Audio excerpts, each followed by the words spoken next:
वशिष्ठ भगवान की, आचार्य बबर गुरु विद्यासागर जी मुनि महाराज की। चलिए, कल का घटनाक्रम थोड़ा सा आगे आगे बढ़ाता हूँ। जैसे जैसे कर्म के बंद होते हैं वैसे वैसे जीवन में फल दिखाई देने लग जाते हैं। हम बांधते समय ये निश्चित नहीं कर पाते कि हमने ये कैसे बंध गए। हमें निश्चित तब होता है कर्म जब हमें फल देता है। बांधते समय इस चीज़ का आभास नहीं होता। आभास तब होता है किसी भी चीज़ का जब उसके फल को हम पाते हैं, है ना। एक उदाहरण दिया था आपको मैंने। जब आप कपड़ा खरीदने जाते हैं किसी कपड़े की दुकान पे, तो आपको समझ में नहीं आता वहाँ पे इतनी क्वालिटियाँ होती हैं और क्वालिटी इतनी लाइटें होती हैं, और जब वो लाइट पड़ती है तो समझ में ही नहीं आता कि, और आप खरीद लेते हैं। ये भी अच्छा लग रहा है, ये भी अच्छे लग रहा है। खरीद के आप घर आते हो। घर जब आते हैं तब आप कहते ये क्या लिया है ये क्या है, ये तो कलर वैसा दिख ही नहीं रहा जैसा। ये समझ में आ रहा हो। जब आपके जीवन में ऐसी कर्म बंधता है, अब वो कपड़ा कब समझ में आया, जब उसको आप कुछ बनवाना चाहते थे, आप कुछ उपयोग करना चाहते तो उनका भैया ये क्या है, इसका क्या, तो आप ना आपके चेहरे पे जम रहा है ना आपके लिए अच्छा लग रहा है, और ये तो कितना डार्क है या कितना कैसा कपड़ा है। तब हमें पकड़ में नहीं आता। हमें खरीदने के बाद ऐसे ही कर्म बांधे से समझ में नहीं आता, वो कर्म फल के समझ में आता है कि मैंने क्या बांध लिया था। और तब हम आश्चर्य करते कि मैंने बांधा है ये। हाँ, आपने ही बांधा है। हम उस समय आश्चर्य से कहते नहीं मैंने नहीं बांधा होगा, मैं ऐसा कर ही नहीं सकता। नहीं, आपने ही किया है और आप भूल रहे हैं, क्योंकि अपन यही भूल जाते हैं कि हमने कल क्या खाया था। ये याद है आपको? याद नहीं होगा कि कल परसों आपने क्या खाया था शाम को। तो अभी आप 2-5 मिनट लग जाएंगे आपको सोचने, महाराज 1 मिनट पे सोचने तो मुझे क्या खाया, अभी पता ही नहीं, ध्यान नहीं आ रहा कल क्या खाया। याद है? अच्छा बताओ क्या खाया है? उपवास था कल? अच्छा, वही तो पूछ रहा हूँ, है ना। परसों कौन से कपड़े पहने थे तो आपको याद नहीं आएगा कि कौन सा था, कौन सा कलर था। है? अच्छा, कपड़े का याद रहता है, भोजन का, क्योंकि वो कुछ 2-4 जोड़े से रहते हैं, फिक्स से रहते कि भाई आज ये पहना कर। वो तब बदलते हैं जब वो कोई विशेष पार्टी में जाना होता है तब। ठीक है, चलो कोई बात। तो जब यही चीज़ याद नहीं रहती तो कर्म का बंध कैसे याद रहेगा, हमने क्या बांधा हो। फिर भी कहीं भवों का, पूर्व भवों का। तो ये चीज़ आपके दिमाग में आज लाना चाह रहा हूँ। तो कल एक चर्चा की थी आपसे मैंने कि जब हम संघ का वर्णन करते हैं, देव का, गुरु का, शास्त्र का वर्णन करते हैं, तो हमें कैसे कर्म बंधता है। चारित्र मोहिनी, दर्शन मोहिनी का। इसी प्रकार से हमारे जीवन में संयोग कैसे होता है, किसी जीव का किसी जीव के साथ संपर्क कैसे होता है, ये देख लेना आप थोड़ा सा। इसको आपको थोड़ा बता देता हूँ। आज का मेरा सब्जेक्ट यही है आपके लिए। हम लोग आपस में कैसे मिलते हैं। या तो कोई हमारा मित्र होता है या कोई हमारा शत्रु होता है जीवन में। ये शत्रुता और मित्रता हमारे जीवन में कैसे आती है, ये चेन बनती कैसे हमारे जीवन में, ये समझना। और जब ये चेन समझ में आने लगेगी आपको धीरे धीरे, तो आपको इस चेन को तोड़ने के क्रम भी समझ में आने लगे। उसका भी चर्चा की। जब बंधेगा तो टूटेगा भी, वो भी समझेंगे। निदत्तित निकाचित एक कर्म की चर्चा की थी। अब तो आपको समझ में आने लगा ना, उदय बंध समझ में आने लगा। चलो थोड़ा सा इस पे चर्चा करता हूँ 5 मिनट की, सिर्फ 2 मिनट की। इससे आपको आत्मा से कर्म जब बंधता है एक में होता है, कैसे दूध पानी के समान। क्योंकि जो पेपर आएगा यही आएगा आपका तो बता दे। तो उसको बोलते हैं बंध। हमने वो कैसे, राग द्वेष भावों से हमने राग द्वेष किया, ये अच्छा है ये बुरा, तो हमारी आत्मा से हमें कर्म बंध गए, इसका नाम है बंध। जब बंधता है तो उससे सत्ता भी हो जाती है, उसकी सत्ता मतलब हमारे स्टॉक। जब सत्ता हो जाती है तो फिर उदय में भी आता है। जैसे आप कोई चावल है, गेहूँ आपने यहाँ रख लेते ना, साल भर का भर के रख लेते कि भाई अब 6 महीने साल भर के लिए उपयोग में लेना। तो जो आपने भर लिया वो हो गया खरीदा, उसका नाम बंद, और जो स्टॉक टंकी में कर लिया उसका नाम सत्ता हो गई। फिर उसमें से आप निकालते हैं थोड़ा थोड़ा जितना आपको चाहिए, 1 डब्बा 2 डब्बा 5 किलो 10 किलो निकालते रहते हैं। ये हो गया उदय। इसके बीच में काम होता है आबादा, क्योंकि जो गेहूँ आप एकदम उपयोग में नहीं ले सकते, उसके लिए 6 महीने 1 साल चाहिए, तो वो बोलते हैं आबादा। क्या बोलते हैं इसको? जो 1 साल आपने रुका कि भैया अभी रुको, एकदम से गेहूँ उपयोग में नहीं लेना, नहीं तो गड़बड़ हो जाएगा, तो इसको क्या बोलते हैं? आबाद। ऐसे कर्म एकदम उपयोग में नहीं आता, कर्म बंधता है, बंधने के बाद उसमें एक आबादा पड़ती है, भाई इतने दिनों के बाद ही इसको आप उपयोग में लाएंगे, एकदम से उपयोग में नहीं ले सकते उस कर्म को। वो चाहे अंतर्भूत की पड़े, चाहे वो फिर 7,000 सागर की पड़े, ये या 7,000 वर्ष की पड़े, क्योंकि एक कोड़ा कोड़ी सागर पर 100 वर्ष की आबादा पड़ती है, ये याद रख लेना, ठीक है। एक सागर, तो एक सागर आपकी अगर 32 सागर 33 सागर 70 कोड़ा कोड़ी सागर, ऐसे आपकी आयु आगे कर्म बंधते हैं। कुछ कर्म ऐसे अलग अलग आपको बता दूंगा कौन सा कर्म कैसे बंधता है। जब ये बंध जाता है आपसे, तो बंधने के बाद फिर आपको ये उदय में आता है। उदय में ये फलदान देता है, तो हमारे लिए ये फल देता है अच्छा या बुरा, पुण्य और पाप रूप से।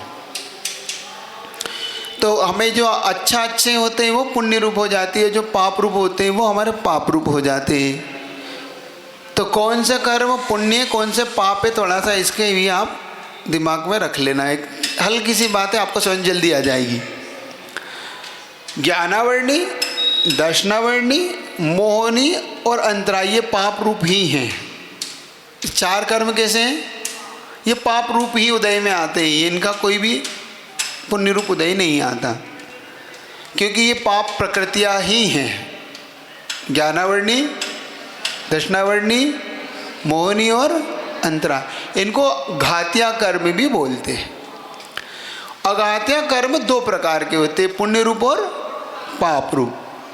जो पुण्य रूप फलते हैं उनमें बता देता हूँ। जैसे कि वेदनी की 2 प्रकृति है, साता वेदनी, असाता वेदनी। तो साता वेदनी पुण्य रूप है, जो हमें अच्छा अनुभव कराती है, और असाता वेदनी हमारे लिए पाप रूप, जो हमें बुरा अनुभव कराती है ना। नाम गोत्र में एक नीच गोत्र होता है, एक उच्च गोत्र। तो नीच गोत्र हमें पाप रूप है, उच्च गोत्र पुण्य रूप है। उच्च गोत्र का मतलब होता है जहाँ पे हम दीक्षा ले सकें, मुनियों को आहार दान दे सकें, पूजन कर सकें, ये सब उच्च गोत्री कहलाते। जिसमें हम दीक्षा नहीं ले सकें, हम आहार नहीं दे सकें, पूजन अभिषेक नहीं कर सकें, ये नीच गोत्री कहलाते। बुरे काम जहाँ पे करना होता है, ठीक है। अब तो हो गया नीच गोत्र सरल हो गया, अब तो पुण्य पाप। इसके बाद आता है नाम कर्म प्रकृति। नाम कर्म की प्रकृति हमारे लिए जो शरीर की रचनाएं मिलती है, तो हमारा शरीर कहीं लंगड़ा, लूला, काला, बीबस, भेंगा, कहीं हमारे पीठ में से उड़ा हुआ, कहीं हम लंगड़े चल पा रहे, कहीं हमारे उपास, तो ये सब पाप प्रकृति है, नाम की पाप प्रकृतियाँ हैं। मतलब इसके कारण हमारा कोई सुनना नहीं चाहता, हमारी यश कीर्ति नहीं होती, हमारा अपयश ही होता है, हमारे बारे में लोग बुरा ही बोलते हैं। हम बोलना चाहते हैं तो चुप हो जाओ, कैसा बुरा बोल रहे हो। कहीं कुछ लोग ऐसा गा देते हैं ना, तो ऐसा लगता है तुम मौन रहो भैया, तुम ना गाओ, बस संसार में सब गाए, है ना। तो ये पाप रूप हो जाते। तो ये पाप रूप हो गए।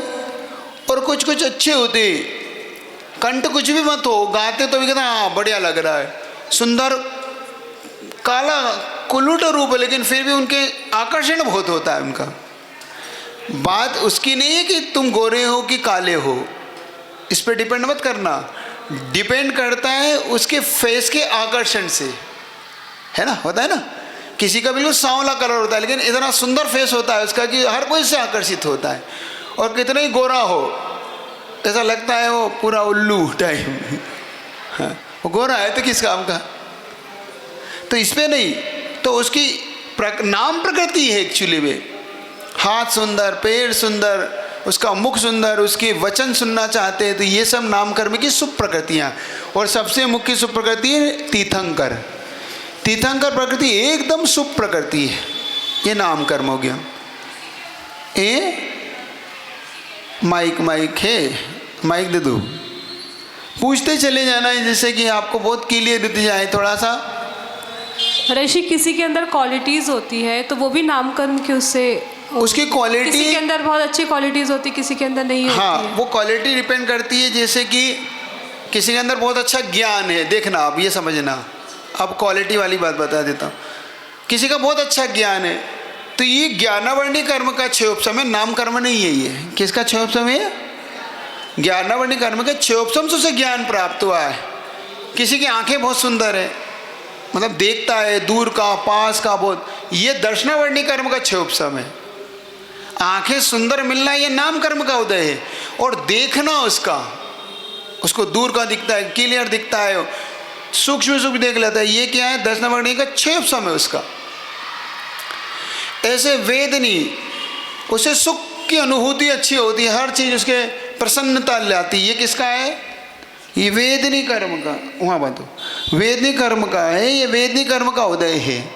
तो साता वेदनी का उदय, नाम कर्म नहीं है ये। किसी का उच्च गोत्र है तो उच्च गोत्र का उदय है उसे। किसी के अंदर अंतराय कर्म, जैसे उसको हर वस्तु सहज उपलब्ध है, हर किसी को दान देने में बिल्कुल अग्रणी रहता है और उसके दान हमेशा लेते हैं लोग, दे पाता है, ये दानावर्णी कर्म का अंतराय है, उसका क्षयोपसम है। लाभ जहाँ डालता है वहीं पे उसके लिए इतना लाभ हो जाता है। अभी कथा सुना रहा हूँ धन्य कुमार की। अभी ये धन्य कुमार अभी अकृत पुण्य की अवस्था में, जब ये धन्य कुमार की अवस्था में जाएगा, अभी 1-2 चैप्टर बाद चला जाएगा, तब आप देखना इसको आगे आगे, इसकी संपत्ति इसके आगे आगे कैसा सम्मान कर रही है। ये नहीं चाह रहा है, इसने हल हाथ लगा लिया हल को, तो वहीं धने इतना बड़ा घड़ा निकल आया सोने चांदी का, और ये कह रहा है ये मुझे नहीं, ये मेरा नहीं है, और चुपचाप उसको ढाक के, मिट्टी से ढाक के चला जाता है। तो किसान इसके पीछे लेके दौड़ता है, भैया ये तुम्हारा। अभी देखना आप, तुम इसका पुण्य क्या होता है, पुण्य बताऊंगा क्या होता है, अभी तो बता रहा हूँ पाप क्या होता है। एक एक दाने दाने को तरस रहा था। तो ये साता वेदनी का उदय, नाम उच्च गोत्र। अब इसमें एक चलती है सुंदर रूप, अंगोपांग, अंदर से जो मुख से बोल देता है, हर कोई कहता है क्या गजब, कितना आपकी तो वाणी सुनने को हम तरस रहे हैं, बस आप बोलते जाए, हमें नहीं बोलना। जब गुरुजी बोलते हैं तो कैसा लगता है? कोई अगर बोल दे तो कहता चुप हो जाओ, तुम गुरुजी को बोलने दो ना, हमें तुम्हारी सुननी नहीं है। जब वो बोल रहे होते हैं तो ऐसा लगता है आप कोई मत बोलो, बस गुरुजी बोले, हम उनकी सुनना चाहते हैं, हम किसी की नहीं सुनना चाहते। बहुत अच्छा है। ये है नाम कर्म की शुभ प्रकृतियाँ। यश कीर्ति, कुछ कुछ लोगों की ऐसी यश कीर्ति होती है, कुछ भी नहीं करते, वो बैठते हैं अपने आराम से, घूमते रहते हैं, और सब उसके नाम से भैया यश कीर्ति उसकी इतनी फैल जाती है कि हर कोई कहता है ये व्यक्ति किस कारण से? उसकी यश कीर्ति का उदय, उसका तेज है, उसकी यश कीर्ति इतनी तेज है कि वो कुछ भी नहीं करेगा तब भी उसका नाम होगा, और तुम सब कुछ करोगे और तुम्हारा अयश कीर्ति का उदय तो भी। देख लेना बहुत बार ऐसा होता है, तुम बहुत मेहनत करते हो, इतनी मेहनत करते हो, फिर भी कोई तुम्हारा नाम ही नहीं लेता, पूछता ही नहीं तुम्हें, कहता ही नहीं कि इनने किया है, वाह बहुत अच्छा, और उसको श्रेय उसको दे देता है जिसने कुछ नहीं किया। ये है ये व्यक्ति, इसने किया, वो कहता मैंने कुछ नहीं किया। नहीं नहीं, हम जानते हैं भले आपके द्वारा ही हुआ है। ये क्या कहलाती है? यश कीर्ति। अब बंधती कैसे बता दूंगा, वो बंधेगी कैसे? अभी सब एक एक चीज़ निकलेगी। यश कीर्ति कैसे बंधती है, एक एक बात आप देखना। ये नाम कर्म हो गया।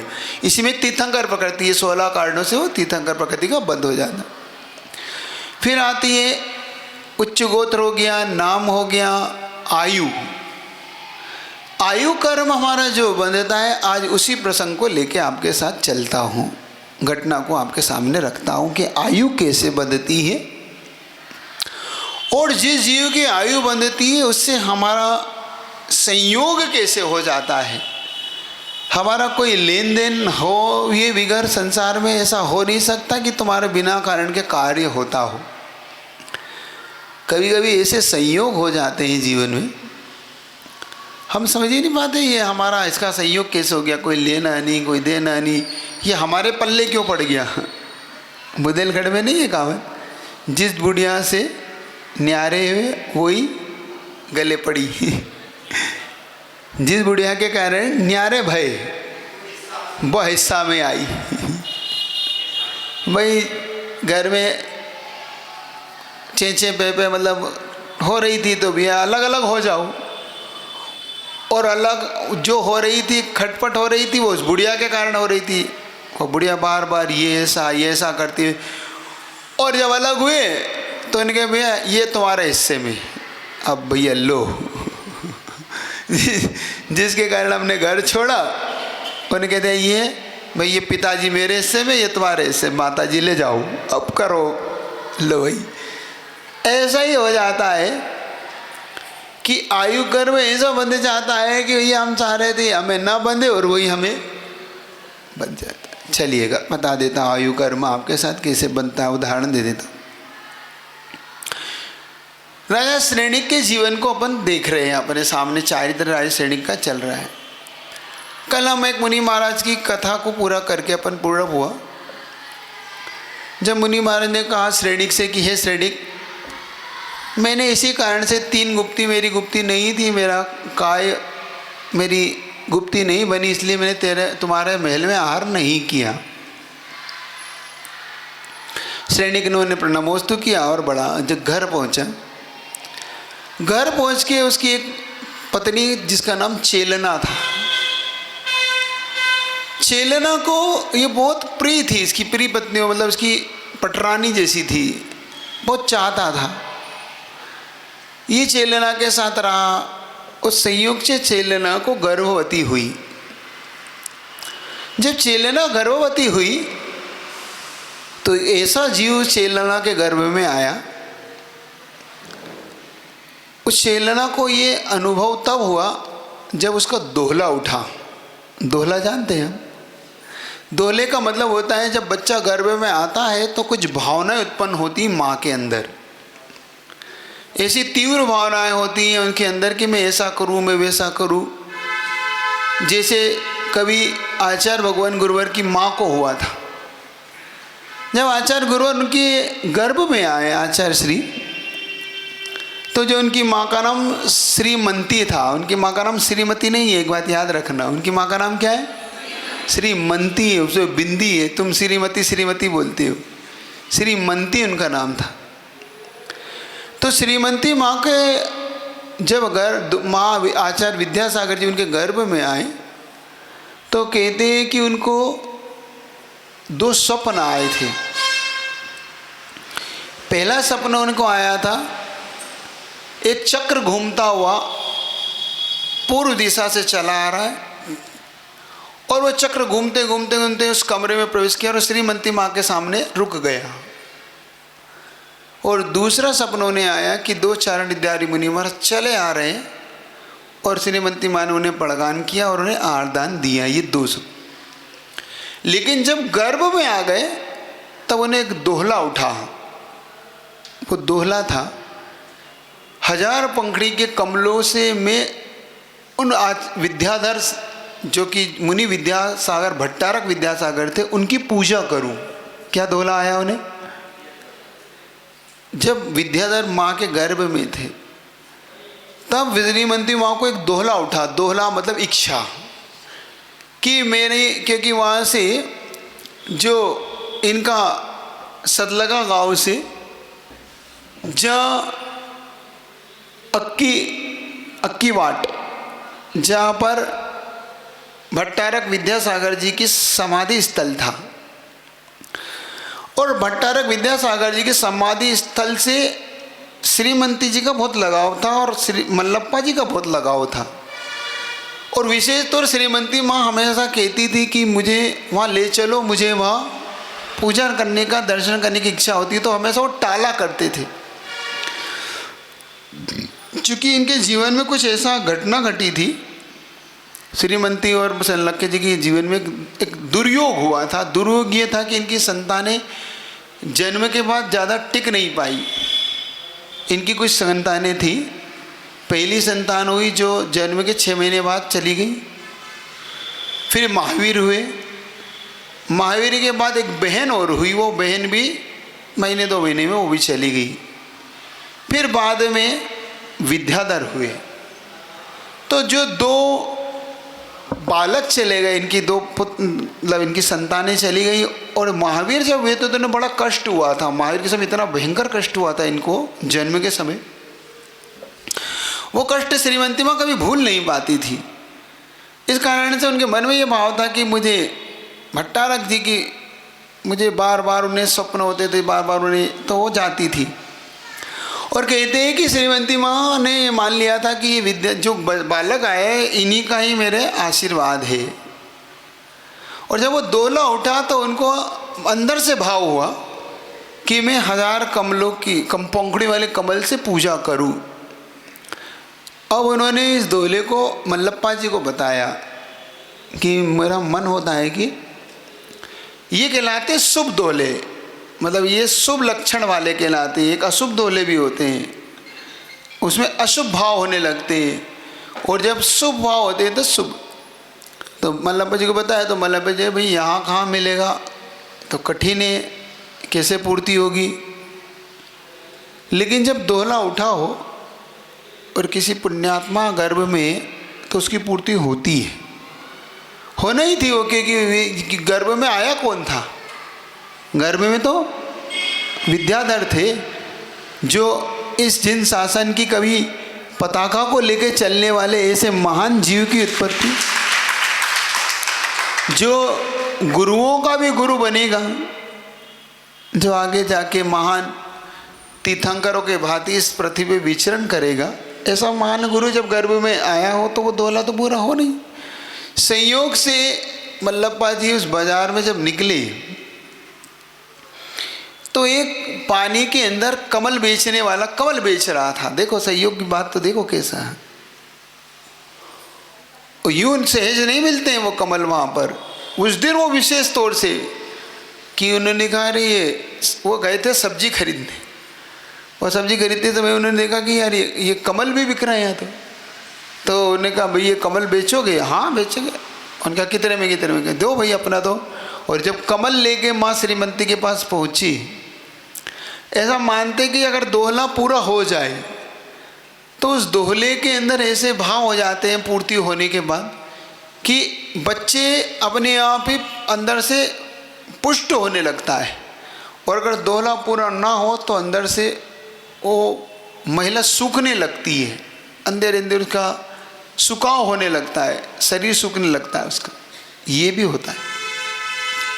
तो कहते हैं उस दिन जब श्रीमती माँ को जब प्रसन्नता हुई, उन्हें जैसे ही कमल देखे, क्योंकि उनका दोहला पूरा हुआ, और जाके उन्होंने जब अक्की वाट में महाराज भगवान को तीर्थंक चढ़ाया नहीं, उसके बाद जो संतान हुई है वो आज ऐतिहासिक संतान है उनकी, वो इतिहास को रचने वाली संतान को जन्म दिया 1000।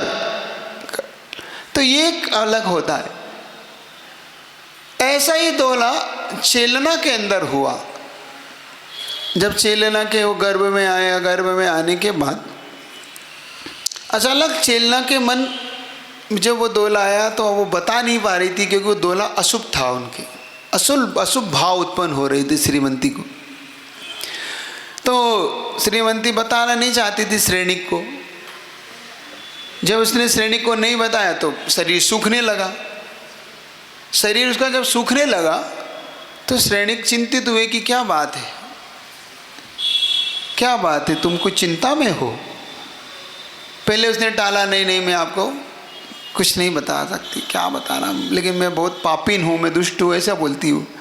हुआ क्या बताओ तो कहता है कि मेरे मन में एक अलग भाव आ रहा है, मेरे अंदर जो संतान है उसके निमित्त से मुझे एक दोहला उठ रहा है। हाँ बताओ क्या, निश्चिंत होकर बताओ क्या है, तुम क्या चाहती हो। तो कहती है मेरे मन में आ रहा है कि आपकी छाती को फाड़ के रक्त को देखूं, उस रक्त को देखूं, देखो कितना भयंकर दोहला, कितना अशुभ दोहला। ये कहलाता है जो कि पापी जीव गर्भ में आ जाता है तो वो उस प्रकार की भावनाएं उत्पन्न करता है। पुण्य आत्मा आता है तो अलग प्रकार का भाव उत्पन्न होता है, और पापी आता है तो मेरा ये कहना है कि जिनके दोहले आते हैं या जिनके गर्भ होते हैं उनको अपने बच्चों को संस्कार देने के लिए अलग प्रकार की भावनाएं करना चाहिए। हमेशा शास्त्र का स्वाध्याय करना चाहिए जब तक उनको गर्भ पूरा ना हो जाए।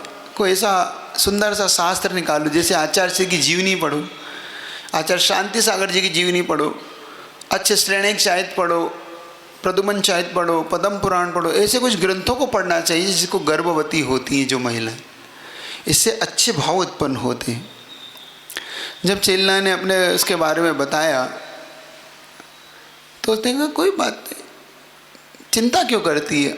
और उसने नाखून था अपना, श्रेणिक ने अपने छाती पे से नाखून को मार दिया, और मार दिया तो वहाँ से रक्त की फुहार फूट पड़ी, और वो ये देख नहीं चाहती थी,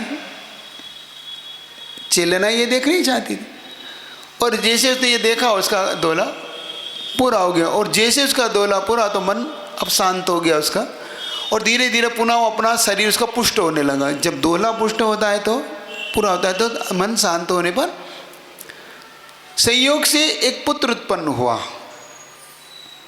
और जैसे ही पुत्र की प्राप्ति हुई तो श्रेणिक ने पूरे नगर में मिठाइयाँ बांटी, खूब दान दिया, स्वर्ण दान दी। और जब वो श्रेणिक जब उसे देखने के लिए पुत्र के दर्शन के लिए पहुंचा, तो जब वो पुत्र को दर्शन के लिए पहुंचा तो उसने देखा कि उस पुत्र ने उसको देखते ही, कभी देखो पूर्वजन का कैसा संबंध होता है, उसको देखते ही अपनी दोनों आंखों को ऐसी लाल लाल कर ली, दोनों मुट्ठियाँ ऐसी बंद कर ली, और दांतों से अपन किटकिटाते नहीं है तो दांत तो थे नहीं, अब वो मुख को ऐसे कर रहा है बिल्कुल जैसे वो श्रेणिक को अभी मार देगा। जब ये दृष्टि चेलना की उस ओर देखी तो चेलना ने कहा कि देखो ये पुत्र कितना अभागा है कि अपने पिता के प्रति आज का जन्मा एक दिन हुआ ऐसे, और ये पिता के प्रति ऐसा भाव कर रहा है, जरूर पिता का अहित होगा। देखो पूर्व जन्म का कैसा संबंध होता है। पूर्व जन्म को आप लोग मानते हो कि नहीं मानते हो? आपके दिमाग में है कोई पूर्व जन्म होता है कि नहीं होता? होता है? आप लोग हैं, स्वीकारते हो कि नहीं स्वीकारते? क्योंकि जब तक हम पूर्व जन्म को नहीं स्वीकार लेंगे तब तक हम पुण्य पाप को भी नहीं स्वीकार पाएंगे। हमें पुण्य जन्म को स्वीकार के पुण्य पाप को हम स्वीकार पाएंगे। तो अपने जीवन में इस पुण्य पाप के खेल को देखना और बड़ा सावधान रहना बहुत विचित्र है, ये पुण्य के काम और पाप के काम। जब कुड़ी को उसका नाम आगे जाके फिर माँ ने जब उसको देखा कि ये तो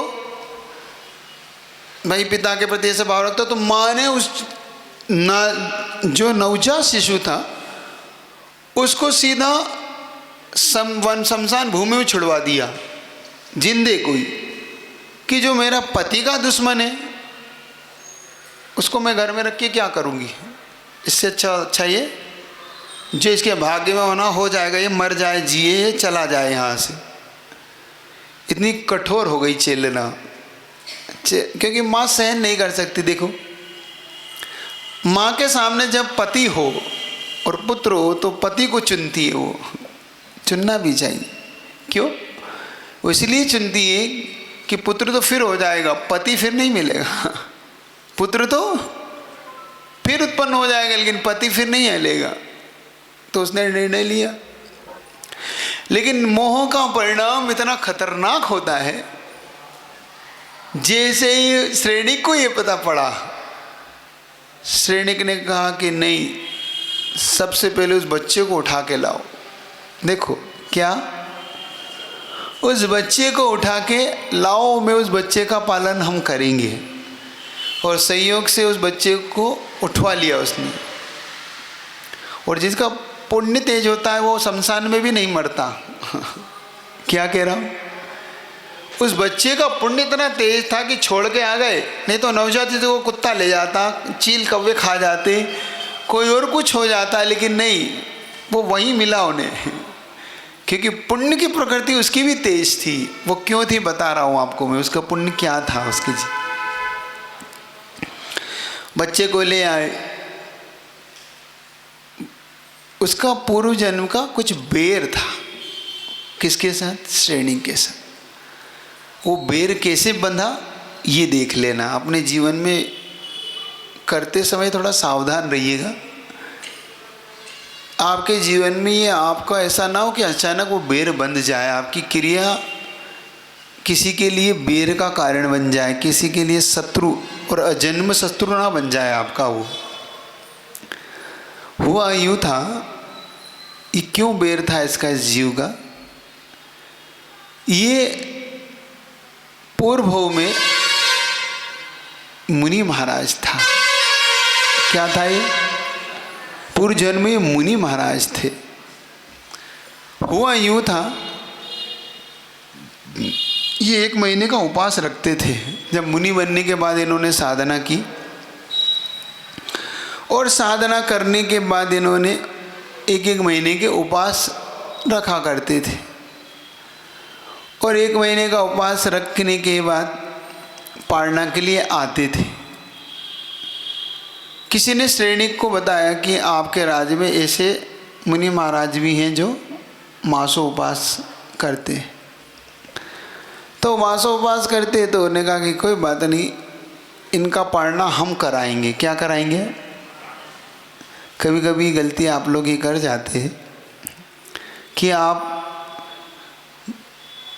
दूसरे दाता से जलन कर जाते, दूसरे दाता से आप लोग मना कर देते हैं। क्यों? कि भैया तुम चौके मत लगाओ, नहीं तो मेरे यहाँ मुनि महाराज नहीं आएंगे। होता है ना, इनका बंद हो जाए, इनके बंद हो जाए, इनके चौका ना लगे, इनका सम्मान। आचार्य के साथ ही बहुत होता है। जब आचार्य भगवान का जहाँ चातुर्मास होता है ना, वहाँ पे लोग चाहते कि ज़्यादा लोग चौके ना लाएं। क्यों? क्योंकि गुरुजी का हार हमारे यहाँ हो जाए, और ज़्यादा आ जाएंगे तो फिर हमारे हार नहीं हो पाएंगे। चांस हमें मिलेगा कि नहीं मिलेगा? वो कम हो गए तो हमें जल्दी मिल जाएगा या हमें मिलेगा। ऐसी धारणा के कारण आदमी भाव से ऐसे पाप को बांध लेता है, ऐसे पाप को बांध लेता है कि वो उस पाप को फिर कहाँ ले जाता है, ऐसा तीव्र बांध कर लेता है। यही कर्म श्रेणिक के द्वारा हुआ। श्रेणिक ने ये भूल कर दी कि मेरा पुण्य होगा तो फिर तो मुनि महाराज मेरे यहाँ आएंगे, और नहीं होगा तो सब गड़बड़ हो जाएगा। और 1 महीने का उपवास रखा हो तो कैसे मैं कह दूँ कि तुम मत लगाओ। फिर उसने इस बात की घोषणा कर दी कि राज्य में कोई चौका ना लगाए, नवदा भक्ति ना करे, हम करेंगे नवदा भक्ति, ऐसा उसने घोषणा कर दी। और जब राज आज्ञा हो जाती है तो फिर उसका पालन, क्योंकि जिस समय आप यहाँ रह रहे हो ये बहुत अनुकूल समय है आपका। क्या ये लोकतंत्र है, ये राजतंत्र नहीं है। राजतंत्र में आप कुछ नहीं कर सकते थे। राजा ने कह दिया वही करना है आपको। राजा ने कह दिया घर में रहो तो घर में रहो। राजा ने कह दिया कोई पूजा इनकी करो तो उनकी करना है, आप किसी दूसरे की पूजा नहीं कर सकते आप। राजतंत्र बड़ा खतरनाक होता था। वो लोकतंत्र सब करो जिसको जहाँ करना, कौन मना कर रहा है? लोकतंत्र क्योंकि लोक के द्वारा चुना जाता है, राजतंत्र राजा के द्वारा चुना। तो जब ये श्रेणिक ने घोषणा कर दी, श्रेणिक ने घोषणा की, तो सबने भैया नहीं करेंगे नवदा भक्ति। और संयोग से मुनि महाराज वो निकले, और जब निकले तो किसी ने उनका बड़गान नहीं किया। संयोग से वो श्रेणी के महल की ओर बढ़े, और उस दिन ऐसा कार्य घटना घट गई कि श्रेणिक को पर तंत्र के, मतलब जो पर राज्य से युद्ध छिड़ जाता ना, वो आ गया। अचानक किसी ने, पर राज्य ने आक्रमण किया, और आक्रमण करने के कारण उन्हें अपना राज्य छोड़ के उसके युद्ध के लिए जाना पड़ा। और जब युद्ध के लिए जाना पड़ा तो ये महाराज को भूल गए कि महाराज आने वाले हैं। और जब महाराज पहुँचे तो उन्हें आहार ही नहीं मिला, और जब उन्हें आहार नहीं मिला तो वो लौट गए, समता से सहन कर गए। इधर सैनिक अपना युद्ध जीत के पुनः लौट आए। 1 महीने के बाद पुनः निकले। 1 महीने के बाद जब पुनः आहार पे निकले तो संयोग से देखो उस दिन उनके महल में आग लग गई। फिर कोई ने बड़गान नहीं किया, और महल में जब आग लग गई तो मुनि महाराज उनके महल तक पहुँचे, और सैनिक ने फिर बड़गान नहीं कर पाया। वो महल के उस आगों के चक्कर में ही रह गया, पुनः लौट गए। ऐसे महाराज को 3 महीने हो गए। 3 महीने हो गए ना, 1 महीना पहला, फिर दूसरे समय युद्ध के समय तीसरा, 14 महीने में पुनः महाराज 4 महीने की पालना के लिए निकले हैं। शरीर सूख गया, पैर डगमगा रहे हैं, आंखें अंदर धंस चुकी हैं, काया एकदम बिल्कुल चमड़ी और पीठ एक हो रही है। और महाराज निकले हैं आहार के लिए। लेकिन सैनिक को इस बार भी नहीं बड़गान मिला। क्यों? संयोग से उसका हाथी पागल हो गया। हाथी जो था, मुख्य हाथी सैनिक का, वो हाथी उत्पात मचाने लगा, तो सैनिक उसको पकड़ गए। उसको सही करने के चक्कर में वो महाराज का बड़गान नहीं किया। महाराज ने पूरा चक्कर लगाया, महाराज को समझ में नहीं आ रहा था कि क्या हो रहा है। महाराज ने फिर भी समता रखी, वो लौट आए। संयोग से किसी व्यक्ति ने एक बात कह दी कि हमारा राजा कितना दुष्ट है, न स्वयं पड़गान करता है, न हमें पड़गान करने देता। इतना सुनना हुआ नहीं, और मुनि महाराज के कानों में जो ये शब्द पड़े तो उनके अंदर इतना संकलेश हुआ कि देखो, मुझे राजा की आज्ञा के कारण आहार नहीं मिल रहा है। राजा ने मुझे आहार नहीं देने की आज्ञा दे रखी है। मैंने इनका क्या बिगाड़ा? मैं निर्दोष, मैंने तो इनका कुछ नहीं किया। इन्होंने मेरे साथ ऐसा बैर क्यों बांध लिया?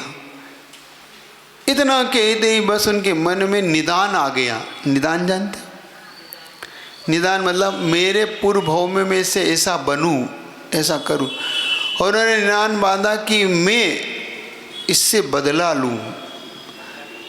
जैसा सैनिक ने मुझे मृत्यु के गोद तक पहुंचाया, मैं सैनिक को मृत्यु की गोद तक पहुंचाऊं। इन भावों के साथ वहीं गिरे, वही प्राणांत हो गए, वहीं प्राण निकल गए। कैसे कर्म बंधते हैं, किन परिणामों से आप लोग कर्म को बांध लेते हैं। सुन रहे हो? कोई बात नहीं, मन में सब कुछ अच्छा था, आपके सब कुछ अच्छा चल रहा था, आपके भाव अच्छे थे कि मैं मुनि महाराज का पड़गान करूं। लेकिन आपको क्या ऐसी आज्ञा देना थी? क्या आपको ऐसा करना था? भाई आप पड़गान करो, लेकिन मुनि के आहार तो होने दो। से यही आप कार्य आप लोग करते हो। आप पड़ोसी से क्या करते हो? मात्सर्य भाव रखते हो। कौन सा भाव रखते हो? ईर्ष्या भाव, मात्सर्य भाव, कि ये मुझे ही मिले, उन्हें ना मिले। होता है कभी कभी आपके मन में, नहीं आती ऐसे दुर्विचार आते कि नहीं आते आपके मन में, कि मुझे ही मिले और कोई को ना मिले। महाराज मेरे घर ही आए, यहाँ तक तो भाव अच्छा है, लेकिन उसके घर ना जाए ये भाव बुरा है। ये भाव तो ठीक है कि मेरे घर आए, होना ही चाहिए, दाता तो भाई पड़गान इसीलिए कर रहा है कि मेरे घर, लेकिन उसके यहाँ ना जाए ये बुरा है। ये लाइन मिटाओ। पहली लाइन तो ठीक थी, मुझे मिले, मेरे घर आए, मैं आरदान दूँ, उसके यहाँ ना जाए ये भाव क्यों करते हो? ये जबरन के भाव क्यों? आपके कहने से महाराज उसके यहाँ नहीं जाएंगे क्या? ये मत करो, मत ईर्ष्या करो, मत जलो, मत बुरे भाव करो, क्योंकि ना बुरे भाव और ईर्ष्याओं से कभी लाभ होता ही नहीं है। अपना सब्जेक्ट 2-3 दिन से बार बार आता है कि बुरे भाव करने से क्या हमारा काम फलता है, क्या हमारा काम अच्छा होता है? नहीं, इससे हमारे विपरीत, हमारे साथ विपरीत और होने लगता है। हमेशा एक बात याद रखना, जब जब तुम अच्छी चीज़ को चाह रहे होते हो, जब जब अच्छी चीज़ की मन में भाव आते, मांग होती है, लेकिन उसके साथ तुम दूसरी लाइन एक गलत जोड़ते हो। अच्छी चीज़ के भाव होना बुरा नहीं होता, बुरा होता है कि ये मुझे ही मिले, उसे ना मिले, वो ना ले जाए, उसको ना मिल जाए, बस ये भाव सबसे गंदा होता है। ये से बचो ना। मुझे मिले इसमें कोई आपत्ति नहीं, उसे ना मिले ये क्यों? उससे गलती यही हो गई, श्रेणिक से गलती, महान गलती उसने ये कर दी कि मैं ही पड़गान करूं और कोई ना करे। भाई मैं करूं यहाँ तक तो ठीक था, मासोपास पढ़ना मैं करूं, लेकिन और कोई ना करे ये भाव। एक बार एक व्यक्ति मिले, चंद्रगिरी डोंगरगढ़ की बात है, तो वो कहते हैं महाराज जी मेरे मन में, चूँकि आचार्य का चातुर्मास का समय था, तो मेरे मन में जब कोई महाराज जी आता है, जैसे कोई नवदा भक्ति के लिए परिवार आता है, उनकी गाड़ियाँ आती है, उसमें सब सामान होता है, तो बड़ी ईर्ष्या होती है महाराज की, काय को आ गया ये। क्योंकि वो डोंगरगढ़ प्रॉपर के वहाँ रहने वाले थे वो, मुझे बड़ा, और जब वो जाता है कोई तो बड़ी खुशी होती है। जब वो सामान पैक कर लेता है, गाड़ी बन जाती, तो पूछता हूँ क्या हुआ? बस आज हम जा रहे हैं, अब हम हो गया 1 महीना 15 दिन, तो ऐसा लगता है हाँ जल्दी जाओ, तुम लोग जाओ। मैंने पूछा ऐसे क्यों होता है आपके? इसलिए होता है महाराज जी, जब आता है तो ऐसा लगता है एक चौका और बढ़ गया, लो महाराज मेरे घर आएंगे कि नहीं आएंगे, और जब वो चला जाता है तो ऐसा लगता है लो झंझट मिटी, अब तो महाराज आएंगे, कम से कम अब तो मुझे चांस बढ़ गए, मेरे चांस अब ज़्यादा हो गए। ऐसा आपके मन में होता है? जैसे मान लो आपके नगर में अब इतने नवदा भक्ति के लोग कर रहे हैं, जैसे 2-3 दिन से, भाई 15-20 थे जब तक, तो ऐसा लगता है कि भाई 1 आध का नंबर तो लग ही जाएगा, पलटेंगे तो भी 1 दिन नहीं छोड़ के दिन लग जाएगा। अब 50-60 हो जाए, 40 हो जाए, तो अब तो 8 दिन भी हो सकते हैं, 10 दिन भी हो सकते हैं, नहीं भी मिले, ऐसा भी होता है। क्योंकि आते हैं महाराज 8 दिन हो गए, महाराज जी 10 दिन हो गए, हमें छुल्लक जी भी नहीं मिल रहे। अच्छा एक बात पूछे सर, इसमें दोष हमारा है कि तुम्हारा? ये बता दो बस। हमारा तो नहीं है ना। हमारा दोष इसलिए नहीं है कि भाई हम क्या कर सकते हैं, हम 8 है तो 8 ही जगह तो जाएंगे, तुम हमें कुछ दो तो हम तुम्हारे यहाँ लेके आएंगे। भैया तुम कोई मुनि बनने के लिए हमें दो, भैया आपके यहाँ से 2-5 मुनि बने तो भाई तुम्हारे 5 चौके और भरे। भाई तुम ये कहे तो क्या महाराज हमारे यहाँ हैं क्या मिले? तो भाई ये बताओ, गलती हमारे गुरुजी की भी नहीं, हमारी भी नहीं। तुम्हारे घर से कोई साधु मिले, आचार्य को तुम दो तो वो मुनि बनाएंगे, मुनि बनाएंगे तो तुम सहपुर आके चौके भरने लग जाएंगे, हमें क्या दिक्कत है भाई? बनाए तो तुम्हारे भाई मुनि, जब पात्र बढ़ेगा तो दाता का पूर्ति तो पात्र से होगी ना। 1 अनार 100 बीमार, तो कहाँ तक वो दाता? आ रही बात नहीं आ रही सोच हैं?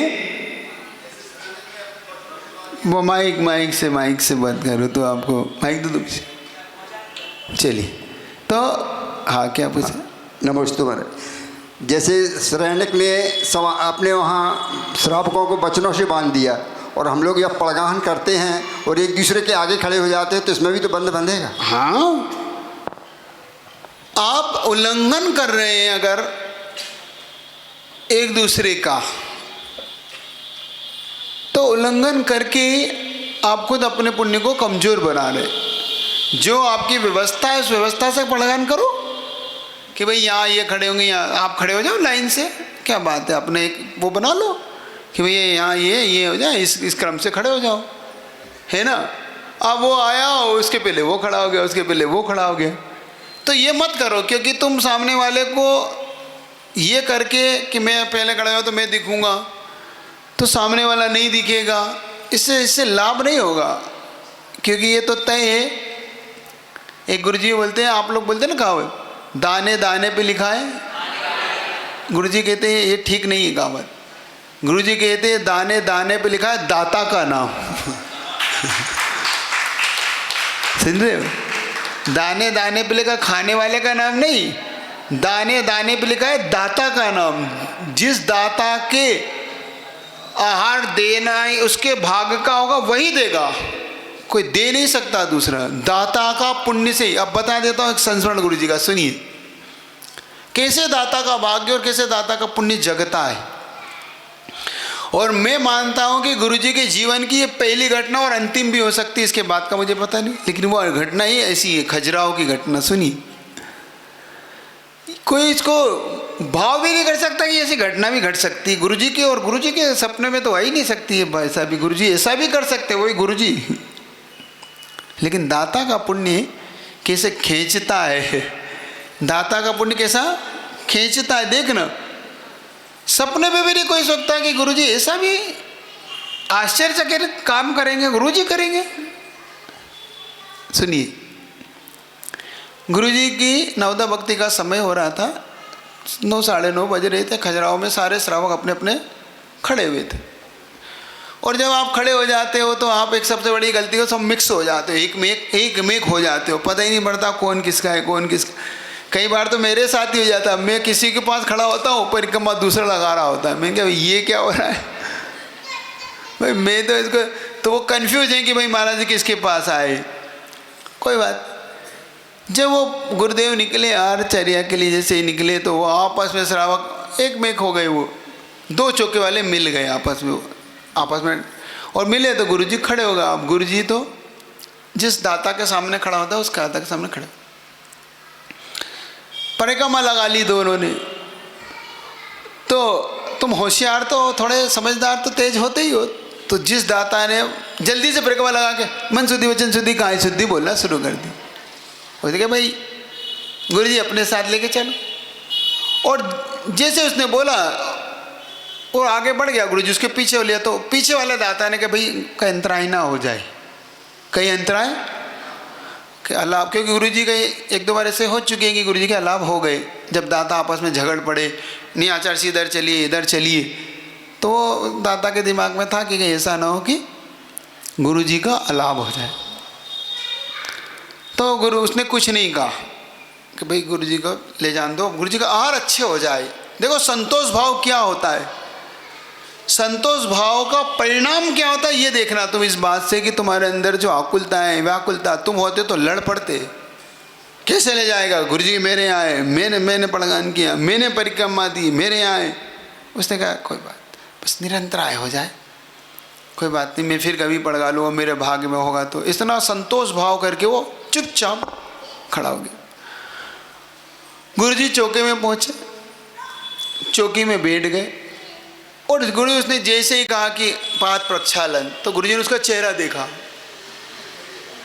तो ये तो वो है ही नहीं, जिसको मैंने पड़गान दिया वो तो है ही नहीं। तो गुरुजी ने संकेत से पूछा, तो उन्हें समझ में ही नहीं आई कि क्या पूछ रहे। तो उस एक को समझ में आएगी कि आचार्य श्री वो उनका चौका अलग है। क्या बोल दिया वो, महाराज जी जो परिक्रमा लगाई थी वो अलग है, ये अलग है। गुरुजी ने कमंडल उठाया चौके से निकले, उसके सामने खड़े हो गए जाके। पहली बार इतिहास की घटना है ये, पहला कि गुरुजी किसी चौके से लौट के पुनः खड़े हुए हो।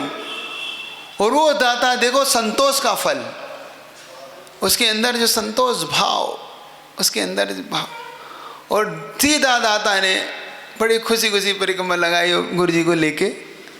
तो गुरुजी से पूछा कि आचार्य से, तो गुरुजी का मैं कब तक अंतराय करूं?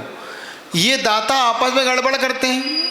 जब मैंने उन्हें पड़गान दिया और मैं भी अंतराय कर दूं, लेकिन उस दाता का रोना कैसे देखूं? गुरुजी की दया भी बहुत है। अब मैं दाता की रोना कैसे देखता? और जिसको था मैंने उसे पड़गान दे दिया। भाई गलत ले जाओगे तो मैं थोड़ी गलत चला जाऊंगा। ऐसे कई 2-3 चांस मैंने देखे गुरुजी के, जहाँ गुरुजी ने, ये तो पहला चांस था कि कैसे चौके से लौटे। कई जगह तो ऐसे हुए कि पड़गान इसको दिया, पड़गान वो किया, तो गुरुजी 2 कदम आगे बढ़े, उसके सामने खड़े हो गए कि भैया मैं तुझे नहीं दिया, मैंने तो ये दाता का पुण्य कैसा खींचता है। सुन रहे हो कि नहीं? बात समझ में आ रही? तुम आगे खड़े हो जाओ, पीछे खड़े हो जाओ, लेकिन इतना ही कह रहा हूँ, कहीं भी खड़े हो जाओ, संतोष से खड़े हो जाओ, धैर्य से खड़े हो जाओ, बस समता से खड़े हो जाओ। और खड़े खड़े विशुद्धि बढ़ाओ। क्या बढ़ाओ? और तुम तो ईर्ष्या बढ़ा रहे हो, तुम द्वेष कर रहे हो, राग द्वेष कर रहे हो। बस नमोकार मंत्र फेरो। और एक मंत्र दे दूँ, बहुत कठिन मंत्र है, तुम फेर नहीं पाओगे। फेर लोगे? फेर लो तो बता देता हूँ, है बहुत कठिन है, कोशिश भी नहीं करोगे, मुझे पक्का विश्वास है। वो मंत्र इतना कठिन है कि तुम उसकी कोशिश भी नहीं करोगे। कोशिश कर लोगे तो तुम्हें फल सकता है वो मंत्र, है करोगे कुछ। जब तुम पड़गान कर रहे हो, बस एक ही माला फेरो, पड़ोसी की हार हो जाए, पड़ोसी की हार हो जाए।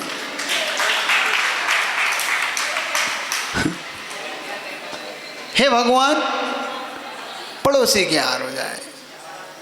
कोई बात नहीं भगवान, मेरा भी 8 दिन से खाली है, उसका भी 8 दिन से खाली है, कोई बात नहीं, मेरा 9वां दिन से ही, लेकिन इसकी हार हो जाए। ये देखो मैंने अभी किया था, मैंने ये प्रयोग मैंने यहाँ पे कटनी में जो तीर्थ बना है ना, चेतनोदय में, अभी सुधा सार जी के मार्च के साथ हम थे गर्मी में, तो वहाँ पे हम 15-20 दिन रुके थे महाराज के साथ। जब वहाँ रुके तो एक परिवार आके कहने लगा, महाराज 3 दिन 4 दिन हो गए महाराज, किसी का भी पड़गान ना, छुल्लक जी ना मुनि महाराज, किसी का पड़गान नहीं मिला। महाराज जी कौन सी माला फेरे? मैं क्या, मेरी माला है, तुम फेर नहीं पाओगे, मेरा मंत्र तुम फेर नहीं पाओगे, अपना मंत्र बड़ा कठिन है।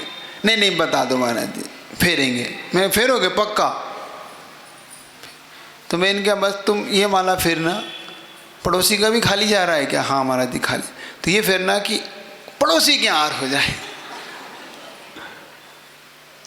महाराज जी आप भी उल्टा मंत्र दे दिया, उल्टे मंत्र पकड़ा रहे महाराज जी। आप ये मंत्र बताओ कि मेरे हार कैसे होगा? मैं कह, देखो भाई, मैं फिर कह रहा हूँ, इस मंत्र को तुम करके देख लो, 1 दिन की बात है, 4 दिन तो 5 दिन खाली हो जाएंगे, लेकिन कर लो मेरे कहने से, 1 दिन में क्या बिगड़ता है, फेर लो माला। चलिए महाराज जी, आपने कहा तो हम माला फेरेंगे। मैंने कहा अंदर से फेरना, बाहर से नहीं। ये तो अंदर माला कुछ चल रही है, बाहर कुछ चल रही, तो प्रयोग गड़बड़ हो जाएगा, है ना। प्रयोग धर्मी हूँ मैं, गड़बड़ हो जाएगा तुम्हारे। तो उसने कहा कि नहीं महाराज जी, जैसा आपने कहा वैसे ही फेरेंगे। और तो वैसे ही फेरी माला, बस पड़गान के समय और पड़गान से पहले उस रात्रि में से कि हे भगवान पड़ोसी के हार हो जाए, उसका भी 4 दिन से खाली उसके हार हो जाए। पूरी माला फेरी उसने, एक पूरी माला फेरी। संयोग से जब दूसरे दिन वो पड़गान के लिए खड़ा हुआ, तब भी उसने यही भावना, भाई पड़ोसी क्या हो जाए, पड़ोसी के। और मैं तो नहीं गया देखो उनके पड़गान में, मैंने तो माला दी, मैं कैसे जाता।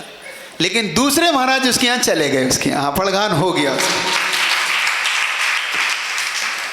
मेरे पास जवाहर के बाद बहुत खुश हो गया, महाराज जी माला काम कर गई। कहाँ माला काम कर गई? मैं क्या सच बताना अंदर से माला नहीं, यही फेरी थी कि पड़ोसी क्या हो जाए, मुझे पक्की माला, ऐसे नहीं पड़ोसी। क्यों? देखना इसमें मैं तुम्हें सिद्धांत, कर्म का सिद्धांत बताता हूँ होता क्या है इसमें, कर्म कैसे काम करता है। बस ये चीज़ सीख लो, ये बीज बोना सीखो। तुम फालतू चीज़ों में क्यों लगते हो? क्या होता है जब हम पड़ोसी के लिए कुछ भावना कर रहे हैं तो इसको बोलते हैं अपाय विषय धर्म ध्यान। क्या बोलते हैं इसको? अपाय विषय।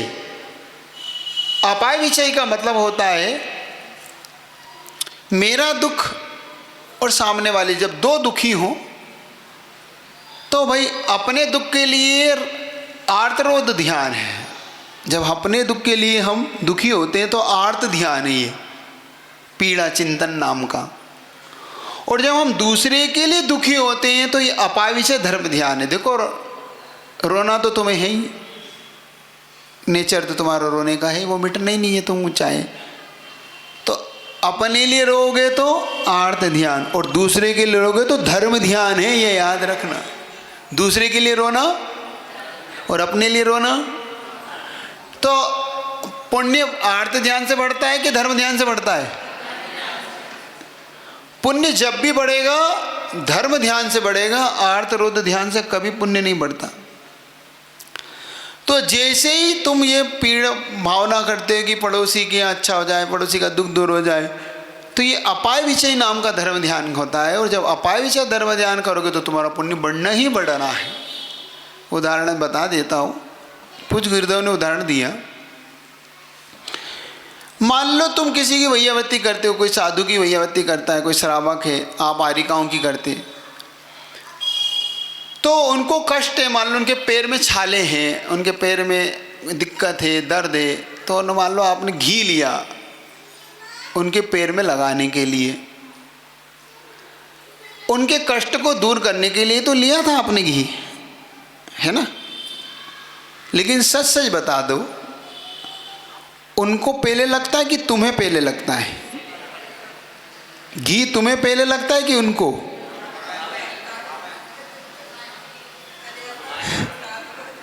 नेचुरल यही है, पहले तुम्हें लगता है, उनको क्योंकि घी तुमने पहले हाथ में लिया, वो तुम्हारे हाथ में लग गया। अब उनको लगे कि ना लगे, उनका कष्ट दूर हो या ना हो, तुम्हारा कष्ट तो दूर हो ही गया। समझ रहे हो कि नहीं? समझ धर्म ध्यान करना सीख लोगे, समझ रहे हो कि नहीं? समझ जब जब हर काम में लगा लेना इस सूत्र को, ये ऐसा मंत्र है, ये ऐसा ब्रह्मास्त्र है, अगर तुमने इसको अपने जीवन में बस अंतरंग से करना ये काम, ये ऐसा ब्रह्मास्त्र है, ऐसा ब्रह्मास्त्र है।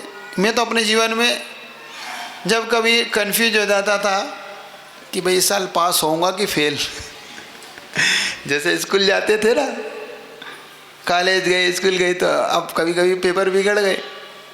अब कोई पेपर बिगड़ गया तो भगवान जाने फेल होंगे कि पास। तो मैं इसी मंत्र का प्रयोग करता था, हे भगवान सब पास हो जाए क्या करता था मैं? ये नहीं कहता था हे भगवान पास हो जाऊँ, मैं पास हो, भगवान देख लेना, नहीं। सबके लिए मांग लिया तो मेरा नंबर, तो मैं सबसे बाहर थोड़ी हूँ। हे भगवान बस रिजल्ट आने वाला है, सब पास हो जाए, कोई फेल ना हो। और लोग पास होते ना होते, मैं तो पास हो ही जाता अपन तो पास, लोग पास हो चाहे ना हो। जब जब तुम दूसरों के लिए मांगोगे, जब जब तुम दूसरों का हित करना चाहोगे, तुम्हारा हित होगा। और जब जब तुम दूसरों का अहित मांगोगे, तुम्हारा अहित निश्चित है। समझ रहे बात? इतना ही रखता हूँ क्लास को। तो जो श्रेणिक ने गड़बड़ कर दी, श्रेणिक ने ऐसा अपराध कर दिया, श्रेणिक ने बस इतना सा कि मेरे घर में मुनि महाराज का आहार हो, और मुनि महाराज का जो मरण हुआ आर्तरोद्गेस्यात्, ये वही जीव है कुणिक का, जो चेलना के गर्भ में बताया ना मैंने। चेलना के गर्भ में कौन आया? तो चेलना के गर्भ में यही कुणिक का जीव आया है जिसने दूसरे के लिए आहारदान से रोका था। भूल से भी किसी को आहारदान से मत रोकना, भूल से भी। सुन रहे हो कि नहीं? कभी किसी को दाता से जलन नहीं करना, कभी किसी से ये नहीं कहना कि इनके आहार ना हो मेरे यहाँ आहार हो। मंत्र अगर तुम्हें पकड़ में आ गया हो तो क्या मंत्र फेरना, बस पड़ोसी पास हो जाए, पड़ोसी धनवान हो जाए, पड़ोसी ज्ञानवान हो जाए। तुम्हें लगता है मेरा ज्ञान कमज़ोर है, बस पड़ोसी ज्ञानवान हो जाए। हे भगवान संसार में सबका ज्ञान मिट जाए, हे भगवान संसार में सब धनी हो जाएं, बस तुम धनी हो जाओगे। देखना तुम्हें ऐसा लगता है कि मुझे ये चीज़ चाहिए, बस वो चीज़ तुम अपने लिए मत मांगो, संसार के लिए मांगो। संसार के लिए कर लेना ये मंत्र, तुम देख लेना 6 महीने के अंदर ये व्यवस्थाएं बदल जाएंगी तुम्हारी। करना लेकिन लगातार। कोई प्रश्न है? मैंने सुना है कि दिल्ली हरियाणा उत्तर से बेल्ट में जहाँ जहाँ गए वहाँ पर जैन संपत्तियों पर असामाजिक तत्व एकाधिकार कब्जा 100 साल जमाए हुए थे और बहुत सारे लोग उन संपत्ति को अपना अधिकार पाने की एड़ी चोड़ी तक जमीन आसमान एक कर दिया, पर सभी प्रयास असफल रहे। पर आपके छोटे से प्रयास ने ऐसा उन पर क्या जादू किया कि आप तीनों महाराज उस बेल्ट में अतिशयकारी के नाम से प्राप्त हुई। क्या प्रसंग था? कृपया बताने की कृपा करें। अब ये प्रसंग आज नहीं बताता हूँ, कल सुबह बताऊँगा। ये प्रसंग बड़ा अच्छा है, प्रश्न अच्छा है। ये जिम्मेदारी मैं तुम्हें सौंपता हूँ शुभ, ये मुझे कल देना, ये कल मुझे वापस देना। अभी किसी को पूछना? हाँ पूछ। नमो